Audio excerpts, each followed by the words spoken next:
En China, el presidente Xi Jinping fue reelecto este fin de semana como secretario general del Partido Comunista y como jefe de la Comisión Central Militar de ese país, con lo que se aseguró un tercer periodo como gobernante, algo que tiene un solo antecedente en la historia de ese país. La designación tuvo lugar al cierre del 20º Congreso del Partido Comunista de China, que transcurrió durante la semana pasada y que dejó un profundo reacomodo en el poder con la renuncia de varios rivales de Xi. Además, el ex líder del partido en Shanghái, Li Qing, un confidente del presidente, ascendió al puesto número 2, con lo cual podría ser nombrado primer ministro en las sesiones legislativas de marzo. En el Congreso se eligió a 200 miembros del Comité Central, quienes a su vez eligieron al Comité Permanente de 7 miembros. Además, fueron nombrados los integrantes del Buró Político, en el que por primera vez en 25 años no habrá mujeres.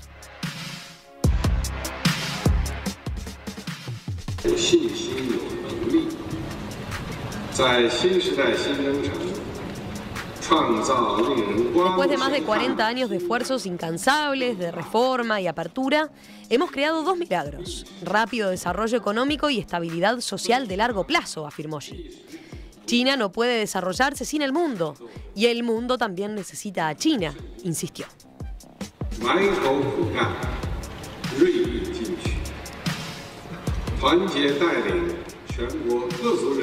Pasó bastante en este Congreso. Recordemos que desde su ascenso a la presidencia hace una década, Xi ha acumulado poder como ningún otro gobernante chino, con la excepción de Mao. En 2018 eliminó el límite de 2 periodos presidenciales, lo que le abrió el camino para gobernar indefinidamente. Por eso conviene profundizar en los movimientos políticos en el gigante asiático, y les proponemos hacerlo en diálogo con Hanna Rodríguez Hertz, docente radicada en Shenzhen.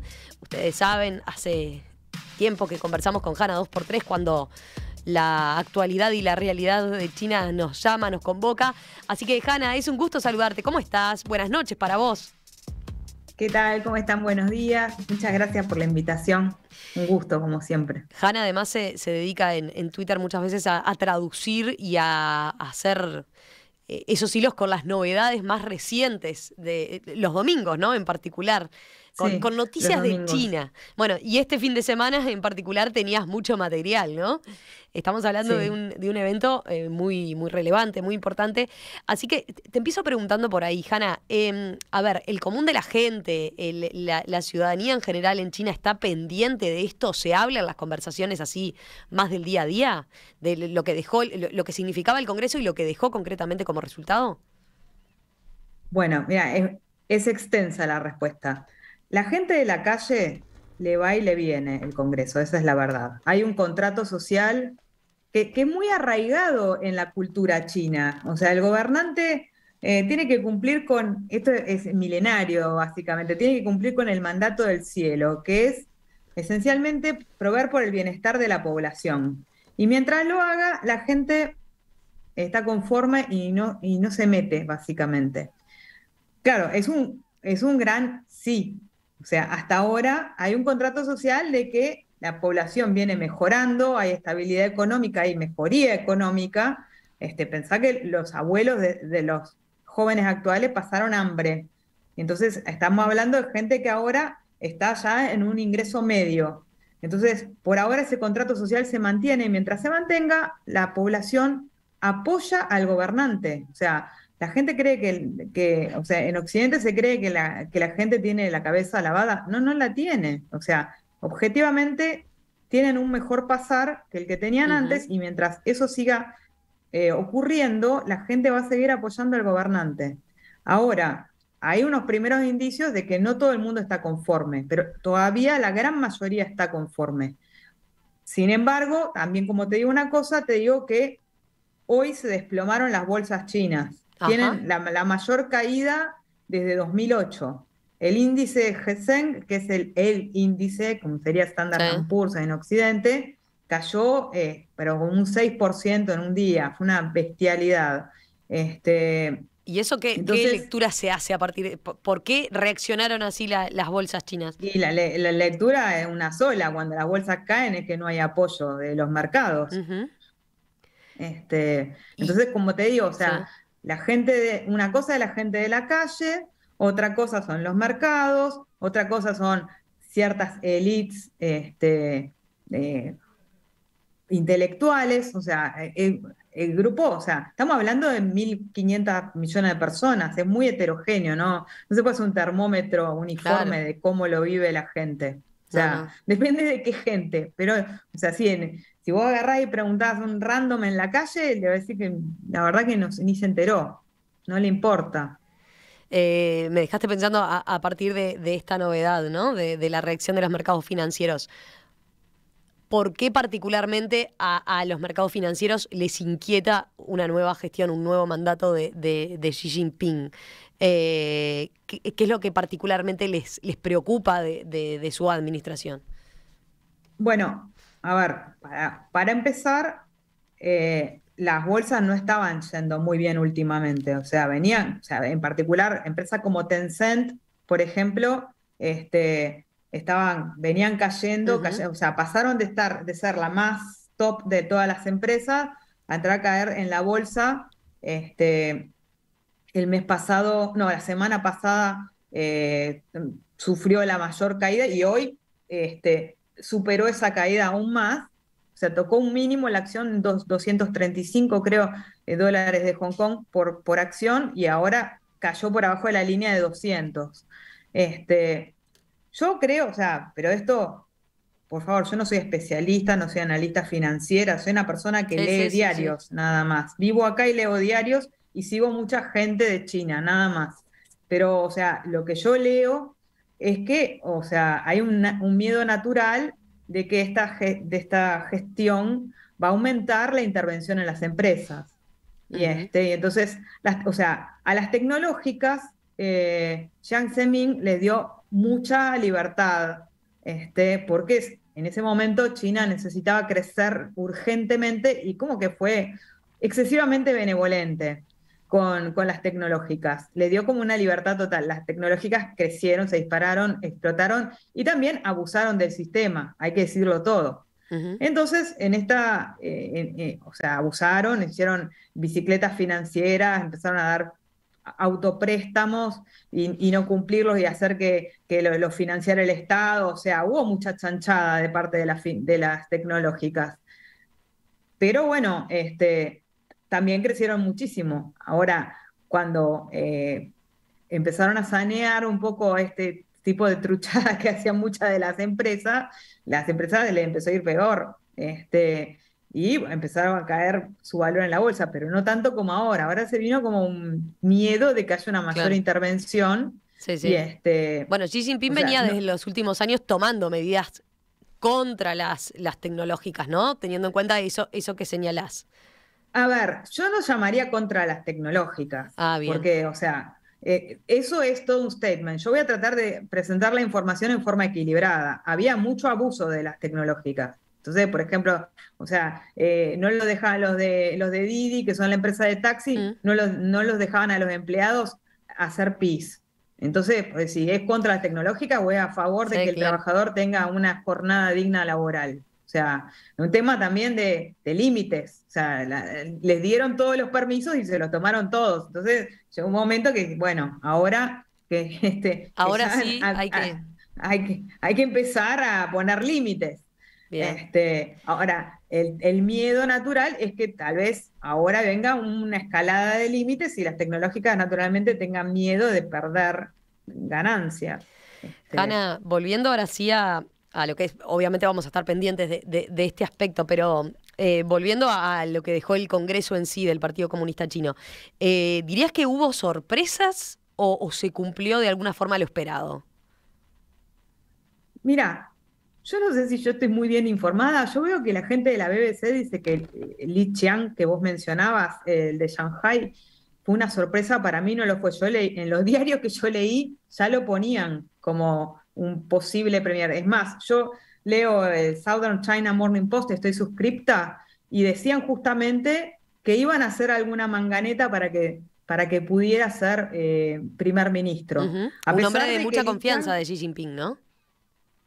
es un hombre de mucha confianza de Xi Jinping, lo conoce desde antes incluso de que fuera a Shanghai. Es de su riñón. El tipo le fue muy leal, a pesar de que fue un desastre la gestión del brote de COVID en Shanghai. Pero yo ya había leído que él estaba para ser primer ministro, Ujú. incluso a pesar de que la tradición manda que en general el primer ministro es elegido entre los que ya han sido viceprimer ministros. Y sin embargo, en 2021 se hizo una ley especial, el que estaba atento sabía que esa ley especial era para allanarle el camino a Li Qiang para que pudiera ser primer ministro. Y los diarios, por lo menos que yo leí, lo consagraban como una figura en ascenso. Ujú. Este, la incógnita de varios era qué pasaba con Li Keqiang, que es el actual primer ministro, y efectivamente es uno de los perdedores de la jornada, porque no la renuevan, no quedó en ningún cargo y probablemente acá se termina su carrera política, porque tiene 67. Yendo a lo que señalan algunas crónicas, veía, por ejemplo, lo que se remarca como justamente eso, ¿no? Dentro de los nombramientos, de cómo queda constituido ahora el Partido Comunista, el comité permanente, por lo menos de 7 miembros, señalan algunos análisis, está integrado exclusivamente, digamos, por personas afines a Xi Jinping, como que eliminó, dicen, todo tipo de oposición que pudiera tener o como alguien que le pudiera llevar la contra en algún sentido. ¿Coincidís con ese análisis? ¿Lo ves así? Yo, en realidad, más preocupante que eso, veo que no hay nadie en el comité permanente del Politburo, no hay nadie que tenga la suficiente solvencia para ser un sucesor. Ujú. Porque del riñón a esta altura van a ser todos, pero que no haya nadie con la potencia de ser un sucesor es más preocupante que eso. Este, No se había, vislumbra quién puede sustituirlo más adelante, lo que de alguna forma reafirma el poder de Xi es Jinping, que ¿no? en Y la realidad permanencia. ya tendría que haber un sucesor. O sea, generalmente cuando se nombra el Politburó, el comité permanente del Politburó ya se está diciendo, bueno, de acá va a salir el próximo. Y no hay nadie a la vista en este comité permanente. Ujú. La persona que era solvente y que sí era del riñón, más o menos, o sea, era un tipo que fue muy leal y que ayudó con toda la campaña de aliviación de la pobreza extrema, que era Hu Chunhua, eh, quedó afuera ya no solo del comité permanente, sino directamente del Politburó, siendo un tipo que era sumamente solvente y tenía una carrera promisoria y que algunos incluso señalaban como posible sucesor de Xi Jinping ya antes. Ujú. Quedó totalmente fuera de carrera. La otra cosa que yo en el hilo que hice el domingo no puse porque no sabía es que el Politburó se redujo de 25 a 24 miembros en esta edición. Y Y como me señalabas, es la primera vez en 25 años que no tiene mujeres. la primera vez, ahí está, en 25 años. Un punto que dio mucho que hablar y que se difundió mucho fue la imagen, ¿no? Del expresidente Hu Jintao siendo retirado de sala, ¿no? En plena reunión, como que era una suerte incluso se llegó a especular con que era una suerte de purga en vivo de la cúpula china. Vos, por ejemplo, no lo leíste así, ¿no? Y hay otros análisis que plantean en realidad que tuvo un problema de salud, concretamente. Nah, lo de purga en vivo es un disparate. O sea, es propio de gente que le gusta inflamar las noticias para generar, prácticamente está al nivel de una fake news. Es un disparate. Ahora, primero porque aparte hay que entender la política china. Ya no nos podemos dar el lujo de ser unos ignorantes al respecto de la política china. La política china no se comporta así. O sea, y más con una persona de la edad de Hu Jintao, que no tiene ningún sentido purgarlo, tiene 79 años. O sea, hay que entender cómo se manejan las cosas allá. Este, Hu Jintao tiene problemas neurodegenerativos hace años, tiene Parkinson, entre otras cosas. Ya 4 días atrás se lo había visto desorientado y también lo habían escoltado, pero hacia el asiento. Estaba Ujú. desorientado. Hay filmaciones de eso, lo que pasa es que Sí. no trascendieron. Yo las puse en mi hilo. ¿Qué pasó? Este, Mi especulación de lo que pasó es que, bueno, el tipo efectivamente se siente mal, pero, o sea, o sea, se tiene que retirar. Para mí eso no es lo llamativo. Lo llamativo es que eso ocurre justo en simultáneo que entra la prensa a la sala y entonces se pasa a ser un símbolo. O sea, no hay ninguna necesidad de purga, es suficiente con el símbolo. El símbolo es una persona que no se puede valer por sí misma y que está siendo retirado porque está enfermo. Ujú. Eso es un símbolo. O sea, en la cultura china, perder cara es lo peor que le puede pasar a una persona. Una persona que no se puede ya valer por su cuenta, perdió cara. Y eso no necesitas ninguna purga. Es mucho más sutil y es un símbolo. Este, o sea, la persona que tenía una visión alternativa no está en condiciones Era mentales. efectivamente, ahí está, te iba a preguntar por eso, ¿no? ¿Qué rol estaba cumpliendo últimamente? ¿Tenía una visión alternativa a la de Xi Jinping? ¿Qué tipo de oposición le Yo no puede la hacer, digamos? llamaría, o sea, en Occidente les gusta picar todo y, o sea, me parece bien, hay gente con intereses creados, pero nosotros no podemos ser tan tontos de comernos la narrativa picada, digamos. Tenemos que ser más vivos, porque como vos dijiste al principio, nosotros estamos interesados en ver el cuadro y no solamente lo que nos quiera vender una parte interesada. Este, yo creo que él no estaba bien de salud y no, no es, yo no lo llamaría oposición a Ujú. lo que hacía, porque las cosas en China y sobre todo últimamente se manejan con mucho consenso. O sea, en todo caso no era parte del chiismo ortodoxo, digamos. Bien, Pero bien. decirle oposición como si fuera, o sea, para empezar, después de una cierta edad, los viejos son escuchados, pero no son más líderes.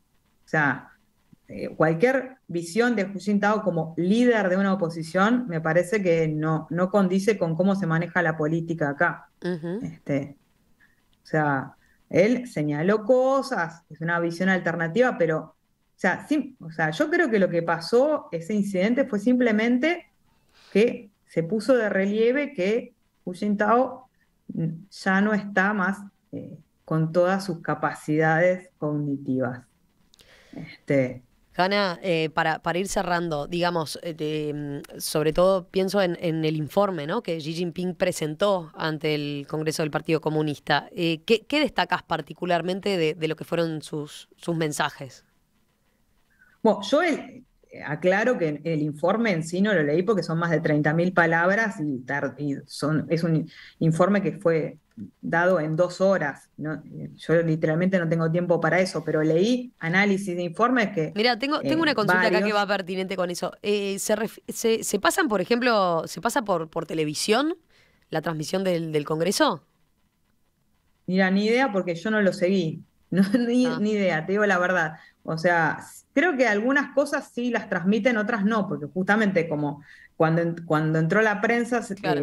pasó eso, o sea, no está la prensa todo el tiempo ahí. No se transmite 24/7 todo lo que están diciendo. Yo creo que hay un instante en que dejan entrar a la prensa y ahí transmiten y en el resto, o sea, transmiten lo que a ellos les parece. Eso es mi impresión, pero la verdad que yo no se me ocurrió, no tengo tiempo para estar siguiendo el Congreso en vivo. O sea, yo no trabajo de esto, Sí, sí, trabajo sí, de sí. hacer matemática. Este, Hanna, No, no, te decía entonces, pero de los análisis que leíste, de los análisis ¿qué que leí, destacás de o los sea, mensajes fuertes, importantes que transmitió Xi Jinping? de los mensajes fuertes, o sea, él, o sea, principalmente lo que más se destaca, si le tuviera que poner un título, es el continuismo. La idea es seguir adelante.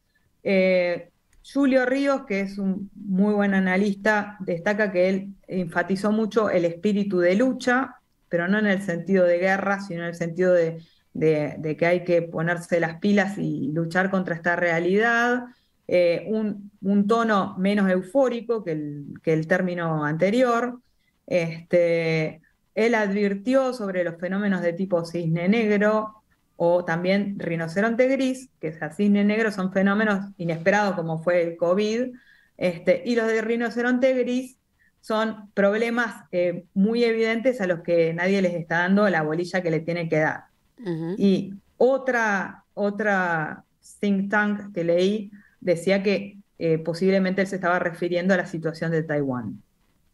Pero no hubo alusiones concretas a Taiwán. O sea, salvo una vez, no hubo, o sea, no hubo, fue todo muy por lo alto, no hubo menciones concretas de vamos a hacer esto, vamos a hacer esto. Lo otro a mencionar que el informe no mencionó el problema demográfico, que es un problema que se viene, porque las familias no tienen la cantidad de hijos que se necesita para mantener la economía, el crecimiento de la economía, y eso no se mencionó. Entonces, esencialmente el mensaje es de continuismo, de, bueno, hay que continuar como venimos haciendo, estabilidad.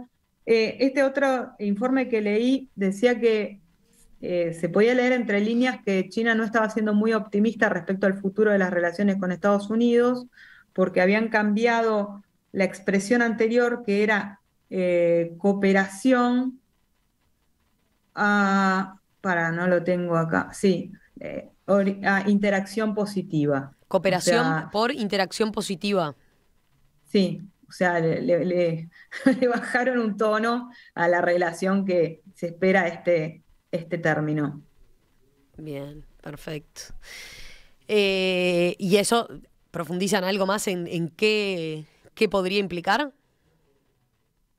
No, o sea, yo creo que él habló a propósito, dando términos muy generales para que, o sea, tener más libertad de acción.